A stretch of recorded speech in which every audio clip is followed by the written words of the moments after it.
Good morning everyone. आज हम पढ़ेंगे एक्टिविटी 2.3 टेक हाफ के जी फ्लोर आटा और मैदा, add some sugar and mix with warm water. तो हमारे को बेटा आधा के जी आटा लेना है, मैदा ले सकते हैं या आटा ले सकते हैं हम, कोई दोनों में से कोई भी एक, और इसमें थोड़ी सी शुगर मिला देनी है एंड गर्म पानी डालना है थोड़ा सा। Add a small amount of yeast powder, इसमें थोड़ा सा ईस्ट पाउडर भी डालना। And knead to make soft dough, और नीड यानी कि आपको इसको गूंथना है, मेक ए सॉफ्ट डो यानी कि सॉफ्ट गूंथा हुआ आटा तैयार करना आपको। What do you observe after 2 hours, आपको 2 घंटे बाद देखना है कि क्या होता है। Did you find the dough rising, क्या डो राइजिंग हुआ है यानी गूंथा हुआ आटा बढ़ने लगा है। ये आपको डायग्राम दिख रहा है। फर्स्ट है मैदा विथ यीस्ट पाउडर, यानी कि आपने ये गूंथा हुआ आटा तैयार किया है, इसके अंदर थोड़ा सा गर्म पानी डाला आपने, यीस्ट पाउडर डाला और मैदा लिया आपने। फिर राइस मैदा यानी कि उभरा हुआ मैदा। यीस्ट क्यों हुआ था ये, क्योंकि हमने इसके अंदर यीस्ट जो डाला था थोड़ा सा, तो यीस्ट है जो रिप्रोड्यूसेस यानी कि वो रिप्रोड्यूस करती है, यानी कि जनन करती है रैपिडली यानी कि तीव्रता से। And produces carbon dioxide during respiration, और ये प्रोड्यूस करती है यानी कि उत्पादन करती है, किसका उत्पादन करती है, कार्बन डाइऑक्साइड का, रेस्पिरेशन के समय। Bubbles of the gas fill the dough and increase its volume, ये बबल्स के रूप में, ये जब कार्बन डाइऑक्साइड निकलती है रेस्पिरेशन के द्वारा, जब ये रिप्रोडक्शन करती है, तो उस वक्त ये गैस के रूप में, बबल्स के रूप में होती है, और ये बबल्स के रूप में उस पूरे आटे के बीच में बाहर निकलने की कोशिश करती है गैस।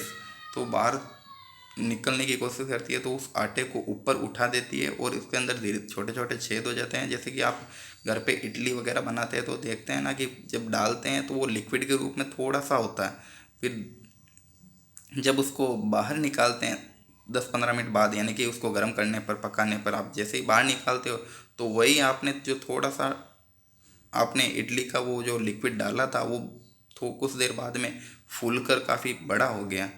तो वो यीस्ट के द्वारा जब कार्बन डाइऑक्साइड निकलती है, या आप इनो वगैरह का यूज़ करते हैं तो इनो से भी गैस निकलती है, वो उसी गैस के द्वारा उसमें छोटे छोटे छिद्र बन जाते हैं, स्पॉट्स बन जाते हैं गैस के रूप में, बबल्स, और इसलिए वो ऊपर उठ जाती है। This is the basis of the use of yeast in baking industries, और ये ही बड़ा आधार है कि बेकिंग जो बेकरी वाले इंडस्ट्रीज वाले होते हैं, बेकरी वाले, वो सब के सब यीस्ट का उपयोग करते हैं ताकि उसमें रिप्रोडक्शन हो यीस्ट का, और रैपिडली रेस्पिरेशन चलता रहता है, और कार्बन डाइऑक्साइड इंक्रीज होती रहती है, और उनका जो मैदे का लेवल है वो भी बढ़ता रहता है।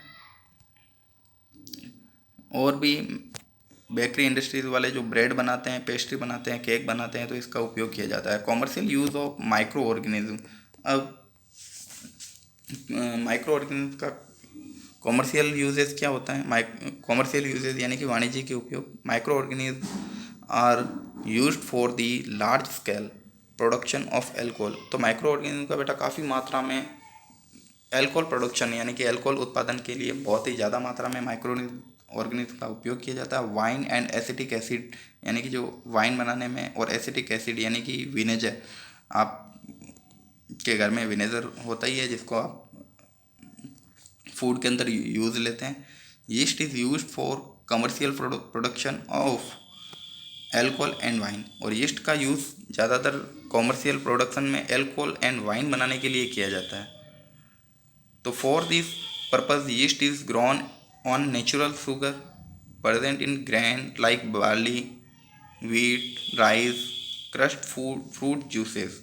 तो बेटा आपके जो barley, wheat, rice and crust fruit juice हैं, तो इनमें बार्ली यानी कि जौ, व्हीट गेहूँ, राइस चावल, क्रस्ट फ्रूट यानी कि फलों का रस, इनसे क्या होता है कि इनमें काफ़ी मात्रा में शुगर्स होती है, नेचुरल शुगर होती है। उस नेचुरल शुगर को यीस्ट द्वारा कंज्यूम किया जाता है, और यीस्ट क्या करती है कि बेटा इस नेचुरल शुगर के अंदर जो ग्लूकोज और फ्रक्टोज होती है, तो ग्लूकोज के अंदर अगर हम ग्लूकोज की स्ट्रक्चर देखें तो उसके अंदर एल्कोहल की यानी कि OH जो ग्रुप है वो काफ़ी मात्रा में अटैच होता है कार्बन से, और उसको वो ब्रेक डाउन करती है यीस्ट, जिससे अल्कोहल अलग हो जाता है शुगर से, शुगर के यानी कि ग्लूकोज से अलग हो जाता है, और उसी से हमारे को फिर अल्कोहल की प्राप्ति होती है। तो इसके लिए हम एक्टिविटी कर सकते हैं। Activity 2.4, take a 500 ml beaker filled with filled up to 3/4 with water, यानी कि अपने को 500 ml का बीकर लेना और उसको 3/4 पानी से भर देना है। डिज़ोल्व 2.2 से 3 teaspoon of sugar in it, और उसके अंदर 2-3 चम्मच शुगर डाल देनी है। Add half spoon of yeast powder, और थोड़ा सा उसके अंदर यीस्ट पाउडर डाल देना है टू दी शुगर सॉल्यूशन। और फिर हमारे को इसको keep it cover in warm place, इसको थोड़े से गर्म स्थान पर रख देना है। यानी कि पानी लिया है और शक्कर ली है और कुछ नहीं लिया हमने, इस पानी और शक्कर को थोड़ी देर रख दिया, इसके अंदर थोड़ा सा पाउडर यीस्ट पाउडर भी डाल दिया। अब यीस्ट पाउडर क्या करेगा कि इस शक्कर के अंदर जितनी भी ग्लूकोज और फ्रक्टोज की जो यूनिट्स हैं उसके अंदर अल्कोहल का ग्रुप जो है उसको ये अलग करेंगे कार्बन से, और फिर अल्कोहल प्राप्त होगा अपने को। तो नाउ स्मेल दी सॉल्यूशन, तो फिर आपको इसमें इसको सूंघना है, गंध लेनी है इसकी। Can you get A smell, क्या आप कुछ किसी प्रकार की स्मेल आ रही है? This is the smell of alcohol as sugar has been converted into alcohol by yeast. तो आपको ये जो स्मेल आ रही है वह अल्कोहल की आ रही है, क्योंकि इसमें जो शुगर थी वो शुगर कन्वर्ट हो गई है अल्कोहल में, और इसको अल्कोहल में कन्वर्ट किसने किया? बाय यीस्ट, यानी कि यीस्ट के द्वारा ये कन्वर्ट हुई है। This process of conversion of sugar into alcohol is known as fermentation. तो इस प्रक्रिया से ये जो प्रोसेस है इसमें कन्वर्जन हुआ, यानी कि परिवर्तन हुआ शुगर का अल्कोहल में। तो जब कभी भी बेटा शुगर अल्कोहल में चेंज होती है तो वो फर्मेंटेशन के द्वारा ही होती है, यानी कि किण्वन के द्वारा ही होती है।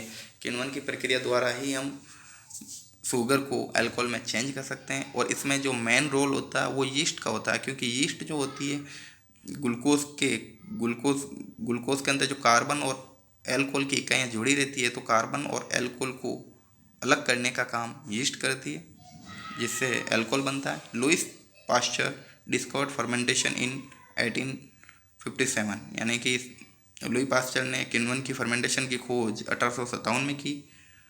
Medicinal use of micro organism, सूक्ष्म जीवों के औषधि उपयोग क्या है? Whenever you fall ill the doctor may give you some antibiotic tablet. जब कभी भी हम बेटा बीमार होते हैं तो डॉक्टर हमारे को एंटीबायोटिक टेबलेट देता है, कैप्सूल और इंजेक्शन देता है, सच एज ऑफ पेनिसिलिन, वो पेनिसिलिन के रूप में कुछ ना कुछ देते हैं हमारे को, डोज देते हैं। दी source of these medicine is micro organism, और कोई ना कोई ऐसा प्रतिजीवी गोली या कैप्सूल देते हैं। दिस मेडिसिन किल्स और stop the growth of the disease causing micro organism. और ये मेडिसिन क्या करती है बेटा, जो भी वो हमारे को माइक्रो ऑर्गेनिज्म मेडिसिन देते हैं सूक्ष्म जीव की जो दवाई के रूप में देते हैं, वो मेडिसिन किल करती है। किसको किल करती है? Stop growth of the disease causing micro organism. ऐसे वो माइक्रो ऑर्गेनिज्म जो हमारे लिए बहुत ही डेंजर है, यानी कि हमारे लिए हार्मफुल है, वैसे माइक्रो ऑर्गेनिज्म हमारे शरीर में वृद्धि करते हैं, तो उनको या तो वो किल कर देते हैं मेडिसिन जो हम लेते हैं, या उनकी वृद्धि को वो स्टॉप कर देते हैं, यानी कि रोक देते हैं।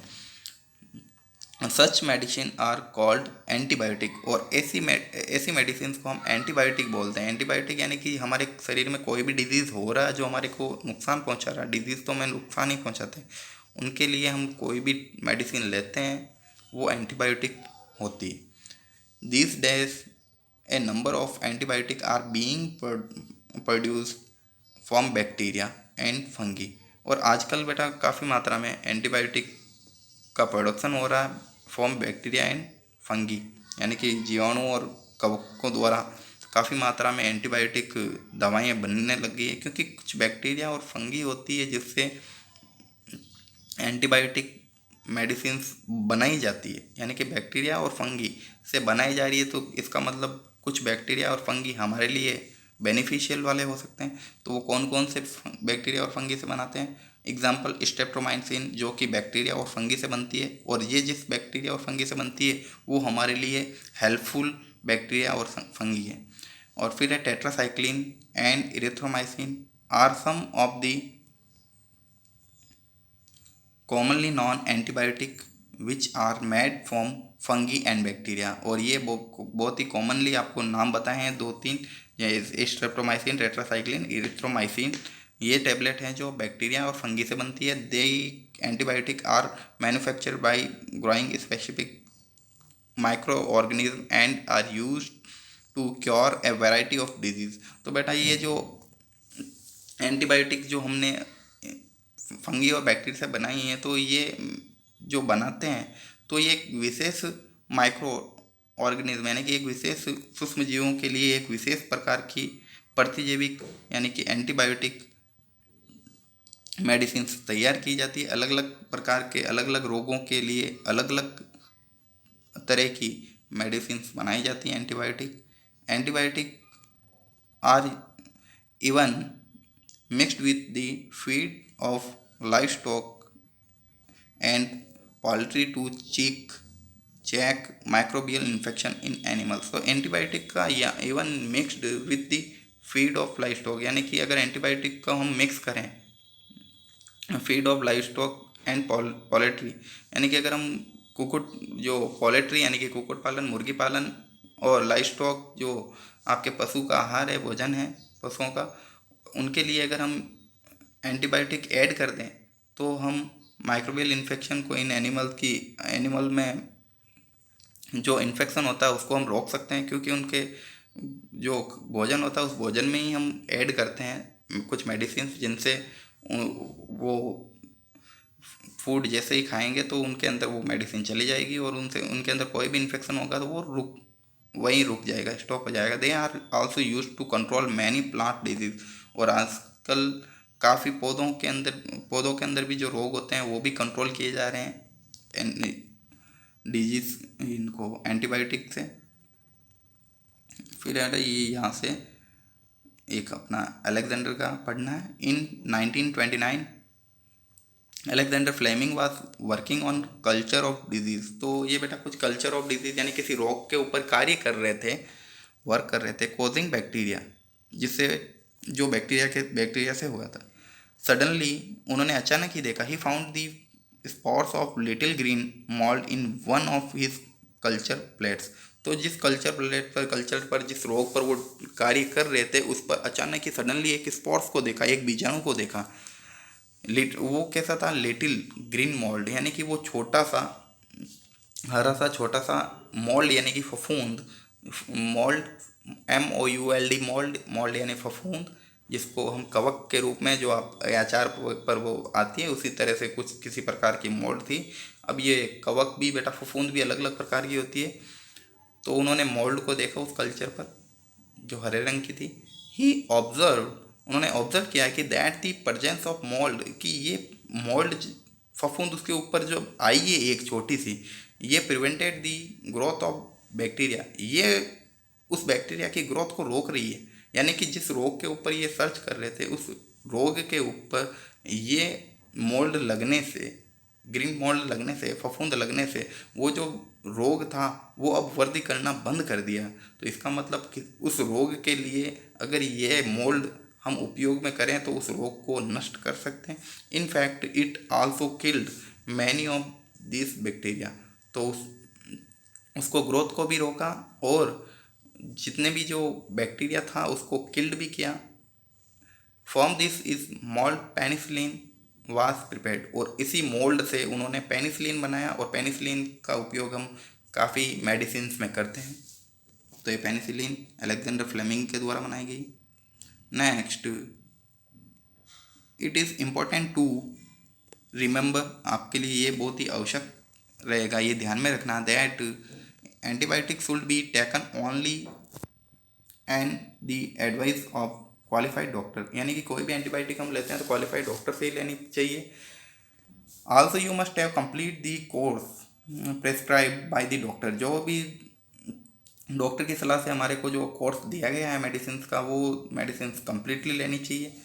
If you take antibiotic when not needed, जब आप वो एंटीबायोटिक ले रहे हो जब आपको नीड ही नहीं है, और इन रॉन्ग डोज, और आप गलत तरीके से उसको उपयोग में ले रहे हो एंटीबायोटिक को, यानी कि आपको ज़रूरत आवश्यकता नहीं है, बिना आवश्यकता के ले रहे हैं, तो it make the drug less effective.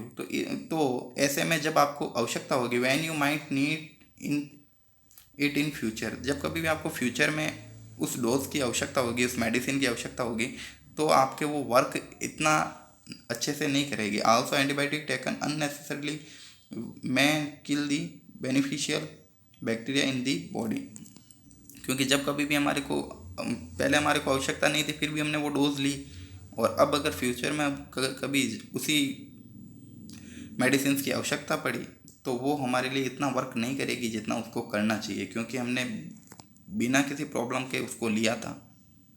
तो एंटीबायोटिक को बेटा तभी लेना चाहिए जब हमारे को ज़रूरत हो, और डॉक्टर की सलाह से ही लेनी चाहिए।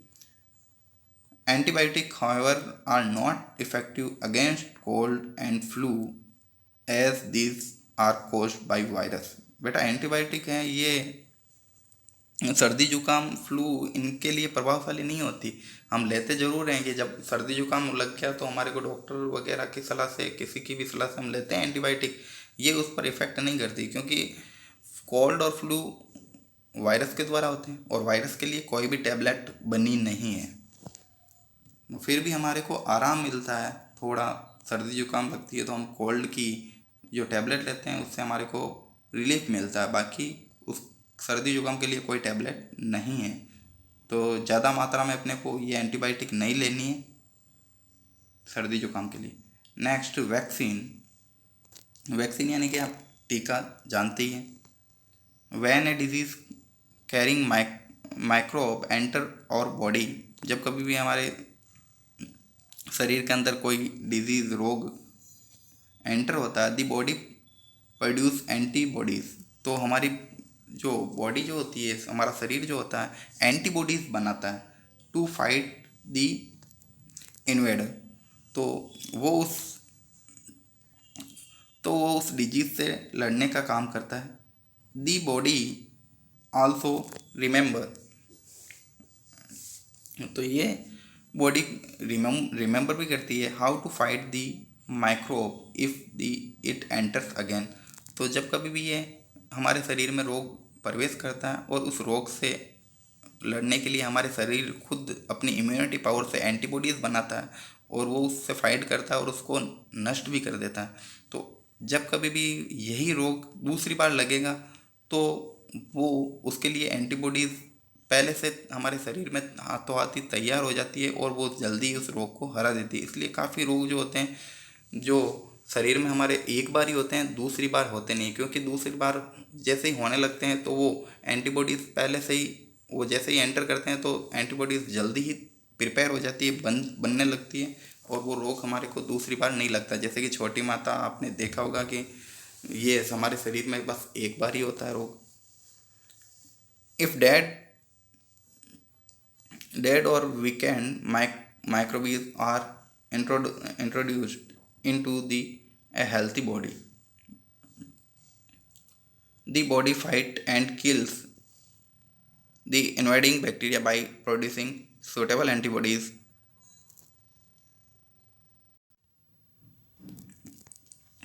तो बेटा डेड और वीकेंड माइक्रोब्स को, अगर मृत या कमज़ोर माइक्रोवेस को, सूक्ष्म जीव को अगर हमारे शरीर के अंदर प्रवेश करवाए जाएं बॉडी, तो body fighted and kills invading bacteria, तो उस बॉडी उससे फाइट करेगी और उसको किल करेगी, क्योंकि जिस प्रकार का सूक्ष्म जीव हमारे शरीर के अंदर एंटर होगा उसी प्रकार की सूटेबल एंटीबॉडीज़ हमारे शरीर में, बॉडी में तैयार होगी। The antibodies remain in the body and we are protected, और ये हमारे को प्रोटेक्ट करेगी from the disease causing microbes forever, यानी कि जब कभी भी वो डिजीज़ हमारे शरीर में एंटर करेगा और उसके लिए हमारे शरीर में हर बार एंटीबॉडीज प्रिपेयर होती रहेगी और फ्यूचर में भी जल्दी से हम ठीक हो जाएंगे अगर ऐसी डिजीज़ हमारे शरीर में नेक्स्ट टाइम एंटर हो रही है तो।